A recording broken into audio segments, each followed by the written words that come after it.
এখন আপনার কাজ হলো ফেসবুককে আপনার ভিডিওটা বুঝতে হেল্প করা।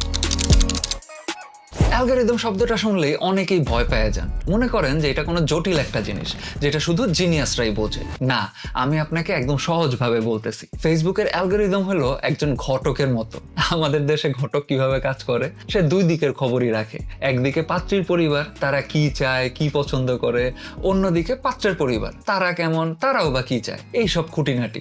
আর তারপর সে দুই ফ্যামিলিকে ম্যাচ করায় দেয়। ফেসবুকও হুবহু এই কাজটাই করে। তার কাছে একদিকে আছে দর্শকদের ডেটা, সে জানে যে কে সকাল বিকাল ফানি ভিডিও দেখে, কে শুধু রান্নার রেসিপি খোঁজে, কে রাত 12টার সময় পলিটিক্স নিয়ে স্ক্রল করতে থাকে, আর কে অনলাইনে ইনকামের কিছু একটা দেখলেই ওই ভিডিও দেখেই সারা রাত পার করে দেয়। এই সব ডেটা ফেসবুকের কাছে বছরের পর বছর ধরে জমে আছে। সে আপনাকে মোটামুটি আপনার চেয়ে ভালো করে চেনে। অন্যদিকে তার কাছে ক্রিয়েটরদের ডেটাও আছে। আপনি যখন একটা ভিডিও আপলোড করেন, ফেসবুক সেই ভিডিওর টাইটেল পড়ে, থাম্বনেইলের ছবি অ্যানালাইজ করে, আর প্রথম 30 সেকেন্ডের কথা শুনে সে বোঝার চেষ্টা করে আপনার এই ভিডিওটা আসলে কোন টপিক নিয়ে। এই সব কিছু মিলায় ফেসবুক তখন ডিসিশন নেয় এই ভিডিওটা কার কাছে পাঠানো উচিত। এখন আপনার কাজ হলো ফেসবুককে আপনার ভিডিওটা বুঝতে হেল্প করা। আপনি যত ক্লিয়ার সিগন্যাল দিবেন, ভালো কিওয়ার্ড, ঠিকঠাক হ্যাশট্যাগ, আপনার টপিক ভিডিও শুরু থেকে স্পষ্ট, তত ফেসবুক আপনার হয়ে কাজ করবে। আর যদি আপনি ফেসবুককে কনফিউজ করে দেন, সে কাউকে ভিডিওটা দেখাবে না, কারণ সে নিজেই বুঝতে পারতেছে না